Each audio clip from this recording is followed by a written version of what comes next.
بسم الله الرحمن الرحيم.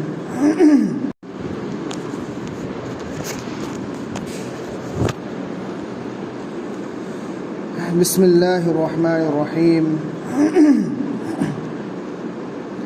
الحمد لله رب العالمين، والصلاة والسلام على رسوله الكريم ومن تبعهم بإحسان إلى يوم الدين. أما بعد، قال الله تبارك وتعالى: أعوذ بالله من الشيطان الرجيم، بسم الله الرحمن الرحيم. قل إن كنتم تحبون الله فاتبعوني يحببكم الله ويغفر لكم ذنوبكم والله غفور رحيم. محترم مصلیان کرام، آج کے درس کا موضوع ہے بدعات سے اجتناب ضروری ہے، یعنی بدعات سے بچنا ضروری ہے۔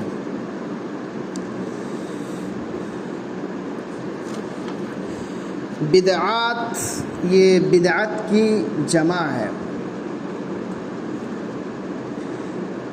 بدعت کسے کہتے ہیں؟ بدعت کا لغوی معنی یہاں دیا ہے کہ کسی ایسی چیز کو ایجاد کرنا جس کی کوئی مثال نہ ملتی ہو، یعنی کسی ایسی چیز کو ایجاد کرنا، کسی ایسے کام کو کرنا جس کام کا ثبوت نہ تو قرآن میں ہو نہ حدیث میں ہو، یعنی کہ عہد نبوی صلی اللہ علیہ وسلم، عہد صحابہ کرام رضوان اللہ علیہم اجمعین میں سے کسی زمانے میں اس کی مثال نہ ملتی ہو، کیونکہ اسلام کی کرن وہی سے پھوٹی ہے۔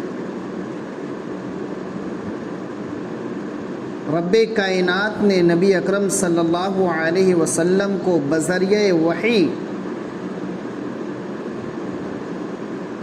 تمام چیزیں نازل کر دی،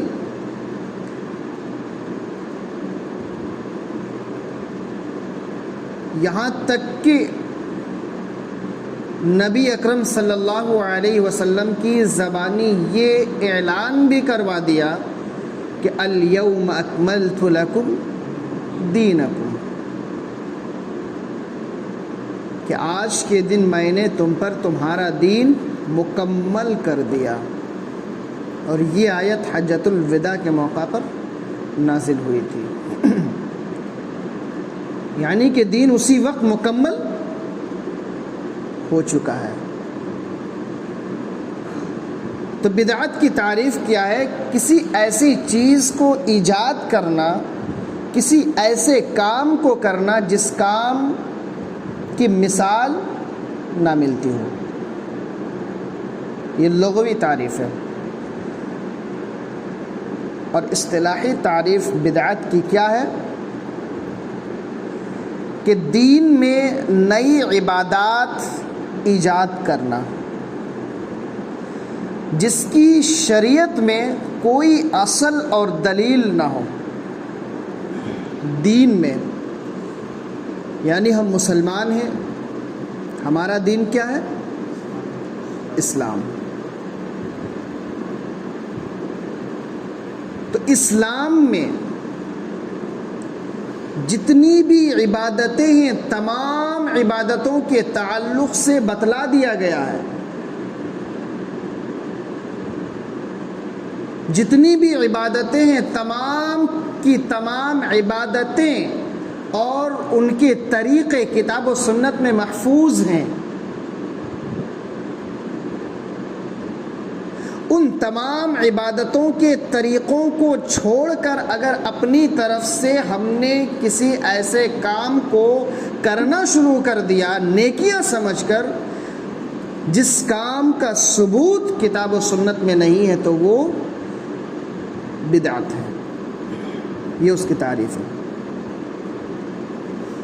یعنی کہ کسی بھی نیک عمل کے لیے، کسی بھی نیک کام کے لیے دلیل کا ہونا ضروری ہے۔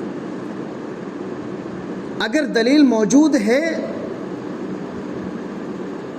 تو صحیح ہے، اگر موجود نہیں تو پھر وہ عمل درست نہ ہوگا۔ اور کسی بھی عمل کی قبولیت کے لیے 2 شرطوں کا پایا جانا ضروری ہے، جس کا ذکر ہو چکا ہے۔ پہلی شرط خالص اللہ رب العالمین کے لیے، اور دوسری شرط رسول اللہ صلی اللہ علیہ وسلم کے طریقے کے مطابق وہ کام ہونا چاہیے۔ تو یہ قاعدہ ہے، اس کو آپ ہر عبادت میں فٹ کریں۔ اگر ہماری عبادتیں ان دونوں شرطوں کے مطابق ہے تو پھر اس کی قبولیت کے امکان ہے، اور انشاءاللہ اللہ رب العالمین ضرور قبول کرے گا۔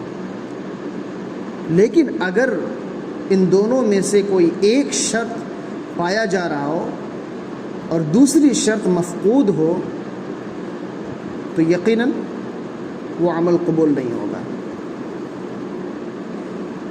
یقیناً اس دور میں بھی کرنے والے تو ہیں، نبی سے محبت کرنے والے بھی ہیں، نبی سے محبت کا اظہار بھی کرتے ہیں، طرح طرح سے کرتے ہیں، ان کے لیے اپنی جانوں کو کٹانے کے لیے تیار ہیں۔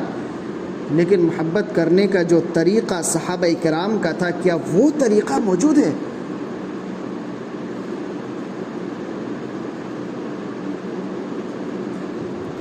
اور محبت کا مطلب صرف یہ نہیں کہ نبی کے نام پر ہم اپنی گردنیں کٹا دیں۔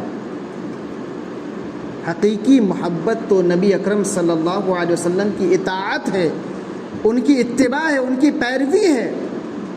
اور اللہ رب العالمین نے یہی تو کہا ہے، قُلْ إِن كُنتُمْ تُحِبُّونَ اللَّهَ فَاتَّبِعُونِي يُحْبِبْكُمُ اللَّهُ۔ اے نبی پاک صلی اللہ علیہ وسلم، آپ کہہ دیجئے، ان کنتم تحبون اللہ، اگر تم اللہ رب العالمین سے محبت کرنا چاہتے ہو تو فاتبعونی، میری اتباع کرو، میری پیروی کرو، میری اطاعت کرو۔ یحببکم اللہ، اللہ رب العالمین تم سے محبت کرنے لگے گا۔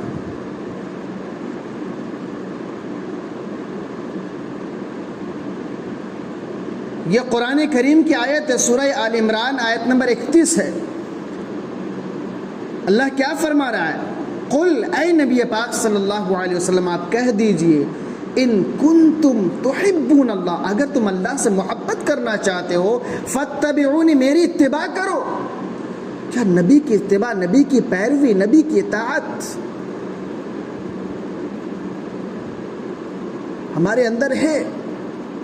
ہم جس قسم کی محبت کا اظہار کرتے ہیں اس محبت میں نبی کی اتباع شامل ہے، نبی کی پیروی شامل ہے، اور نبی کی اتباع اور پیروی کا مطلب کتاب و سنت پر عمل ہے۔ نبی کی اتباع اور نبی کی پیروی کا مطلب کتاب و سنت پر عمل ہے۔ ہم نبی سے کیسے محبت کر سکتے ہیں؟ نبی تو ہمارے درمیان نہیں ہے، ان کی وفات ہو چکی ہے، ان کا انتقال ہو چکا ہے۔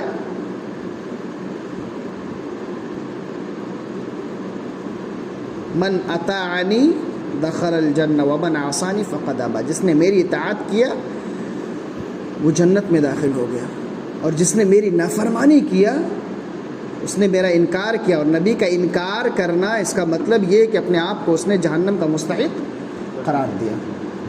تو نبی کی اتباع اور نبی کی پیروی کا مطلب اللہ کے نبی صلی اللہ علیہ وسلم کے فرامین کے مطابق عمل کرنا ہے۔ اگر ہم نے حقیقی طور پر اللہ کے نبی صلی اللہ علیہ وسلم کی اتباع کیا، ان کی پیروی کیا، تو اللہ رب العالمین کا یہ وعدہ ہے کہ وَيَغْفِرْ لَكُمْ ذُنُوبَكُمْ، اللہ رب العالمین تمہارے گناہوں کو معاف کر دے گا. واللہ غفور الرحیم، اور اللہ رب العالمین بڑا بخشنے والا مہربان ہے. تو اگر اللہ سے محبت کرنی ہے تو نبی کی اتباع کرنی ہوگی، نبی کی پیروی کرنی ہوگی.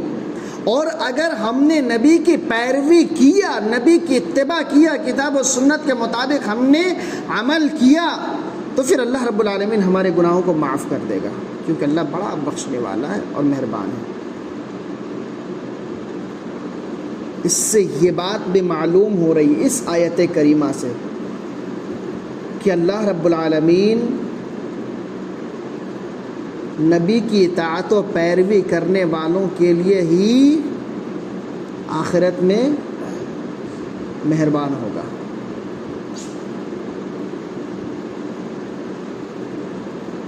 کیونکہ اللہ رب العالمین فرما رہا ہے کہ اللہ کے نبی صلی اللہ علیہ وسلم آپ کہہ دیجئے فَاتَّبِعُونِي يُحْبِبْكُمُ اللَّهُ، میری اتباع کریں، اللہ تم سے محبت کرے گا، تمہارے گناہوں کو معاف کر دے گا، وہ بڑا بخشنے والا اور مہربان ہے. اسی لیے تو وہ حدیث اللہ کے نبی صلی اللہ علیہ وسلم کہیں گے سُحْقًا سُحْقًا، ہٹاؤ ان کو ہماری نظروں سے. تو اللہ سے محبت کرنی ہے، نبی کی اتباع لازم اور ضروری ہے. اگر ہم نے نبی کی اتباع کیا تو اللہ رب العالمین ہمارے گناہوں کو معاف کر دے گا، کیونکہ اللہ بڑا بخشنے والا اور مہربان ہے.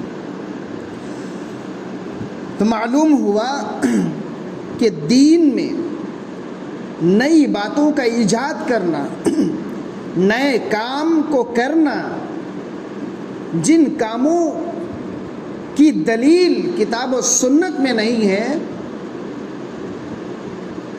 وہ بدعت ہے. اللہ کے نبی صلی اللہ علیہ وسلم کی حدیث ہے کل محدثۃ بدعہ، کہ دین میں ہر نئی چیز کا ایجاد کرنا یہ بدعت ہے. اور آج ہم نے بدعت کو معمولی سمجھ لیا، جبکہ اللہ کے نبی صلی اللہ علیہ وسلم کا فرمان ہے وَكُلُّ بِدْعَةٍ ضَلَالَةٍ، ہر بدعت گمراہی ہے، وَكُلُّ ضَلَالَةٍ فِي النَّارِ، اور ہر گمراہی جہنم کی طرف لے جانے والی ہے. آج ہم نے اتنا معمولی سمجھ لیا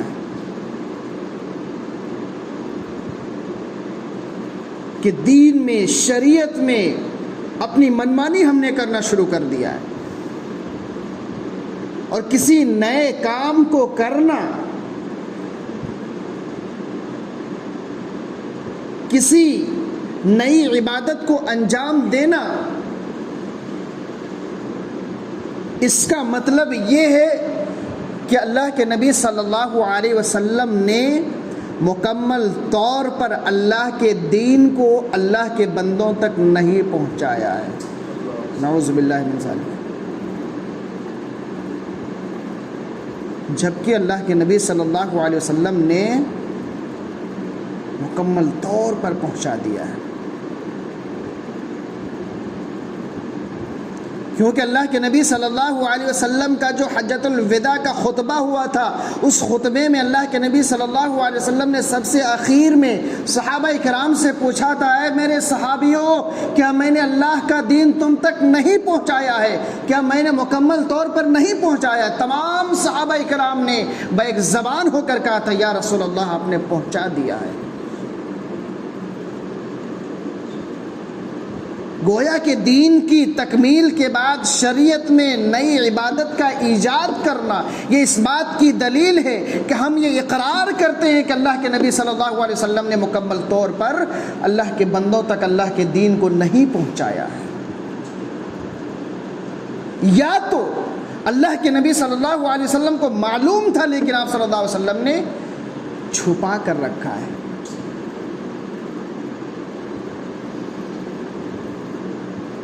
یا تو پھر ہم یہ سمجھتے ہیں کہ اللہ کے نبی صلی اللہ علیہ وسلم کو اس بات کا علم نہیں تھا کہ بعد میں آنے والے لوگوں کے لیے فلاں عبادت ضروری تھی. جس کی وجہ سے اللہ کے نبی صلی اللہ علیہ وسلم نے اللہ رب العالمین سے بھی نہیں کہا ہے. یا تو پھر ہم یہ سمجھتے ہیں کہ اللہ رب العالمین کا کلام کو اللہ کے نبی صلی اللہ علیہ وسلم نے چھپا دیا ہے، یا پھر اللہ رب العالمین کو بھی معلوم نہیں تھا کہ ایسی ایسی عبادتیں ہمیں نازل کرنی تھی لیکن ہم نے نازل نہ کیا. بے شمار باتیں، بے شمار سوالات پیدا ہو سکتے ہیں، کیونکہ دین اور شریعت ہمیں وہیں سے لینی ہے، ہمیں وہیں سے سیکھنی ہے جہاں سے صحابہ کرام رضوان اللہ علیہم اجمعین نے سیکھا تھا.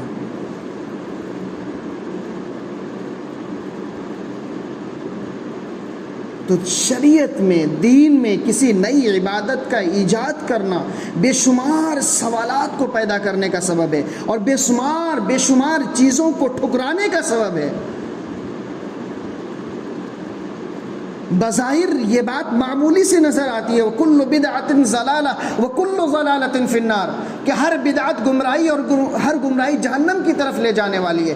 بدعت کے تعلق سے اللہ کے نبی صلی اللہ علیہ وسلم نے کہا، تو بدعت کی جب ہم گہرائی میں جائیں گے تو ان تمام طرح کی باتیں آئیں گی، تب جا کر کے ایک انسان جہنم کا مستحق ٹھہراتا.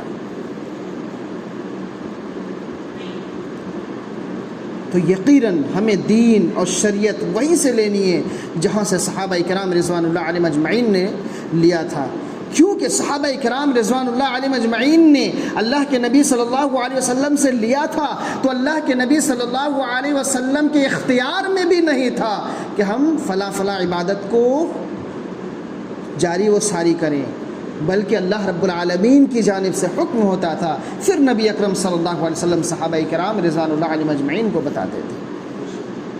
تو یقیناً دین اور شریعت رب کائنات کی جانب سے نازل کردہ ہے. تو ہم کسی بھی عبادت کو کریں تو سب سے پہلے کتاب اللہ میں اس کی دلیل تلاشیں، یا تو اس کی تفسیر یعنی محمد اکرم صلی اللہ علیہ وسلم کی سنت سے اس کو تلاش کرنے کی کوشش کریں. اگر ملے تو قبول، اگر نہیں تو پھر اس کو رد کر دیں. کیونکہ صحابہ کرام رضوان اللہ علیہم اجمعین جنہوں نے اللہ کے نبی صلی اللہ علیہ وسلم کی بتلائی ہوئی تمام عبادتوں کو انجام دیا، اور ان عبادتوں کو انجام دینے کی وجہ سے رب کائنات نے رضی اللہ عنہ و رضوا عنہ کے سرٹیفکیٹ سے نوازا کہ اللہ ان سے راضی ہو گیا، وہ اللہ سے راضی ہو گئے. تو ایک گروہ ایسا ہے اور قیامت تک رہے گا جو دین اور شریعت کے مطابق، قرآن اور حدیث کے مطابق وہ گروہ عمل کرتا رہے گا. گرچہ دنیا اس پر ٹوٹ پڑے، اس کو روکنے کی کوشش کرے، اس کو برا بھلا کہے، اس کو تنقید کا نشانہ بنائے، لیکن ان تمام چیزوں کے باوجود وہ گروہ قیامت تک اسی طرز پہ عمل کرتا رہے گا جس طرز پہ صحابہ کرام رضوان اللہ علیہ اجمعین نے عمل کیا تھا، اور انہی کو اپنی زندگی کا نمونہ سمجھے گا. تو ہم جہاں کہیں بھی رہیں، جس حالت میں رہیں، ہمارے لیے ضروری ہے کہ ہم کتاب و سنت کو اپنے سامنے رکھیں، قرآن و حدیث کو اپنے سامنے رکھیں، اور اس میں ان دونوں میں دلیلیں تلاش کر کے ہم کسی بھی عبادت کو انجام دیں، کیونکہ وہی عبادت قابل قبول ہوگی، ورنہ قابل قبول نہیں ہوگی. کیونکہ اللہ کے نبی صلی اللہ علیہ وسلم کی حدیث ہے، متفق علیہ حدیث ہے. اما عائشہ صدیقہ رضی اللہ عنہا بیان فرماتی ہیں کہ اللہ کے نبی صلی اللہ علیہ وسلم نے فرمایا، من احدث فی امرنا ھذا ما لیس منہ فہو رد، کہ جس نے ہمارے دین میں کوئی نئی بات ایجاد کی جو اس دین میں نہ ہو تو وہ بات مردود ہے. ہم ہزاروں دفعہ اس عبادت کو انجام دیتے جائیں، لیکن جب وہ عبادت ہے ہی نہیں تو پھر قبول کہاں سے ہماری عبادت ہوگی؟ ہم پوری رات کھڑے ہو رہے ہیں، پوری رات تہجد کی نماز کی نیت سے ہم کھڑے ہیں، ہم رکوع سجدہ کر ہی نہیں رہے ہیں، صرف پڑھ رہے ہیں، کھڑے کھڑے ہم نے سلام پھیر دیا، پوری زندگی بھر پڑھتے رہے کہ اللہ یہ سمجھے کہ یہ میرا بندہ ہے، پوری زندگی بھر اس نے کھڑے کھڑے میری رضا کے لیے اس نے عمل کیا تھا، اللہ قبول کر لے گا؟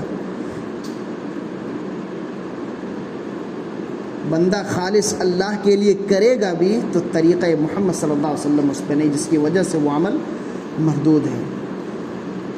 تو شریعت میں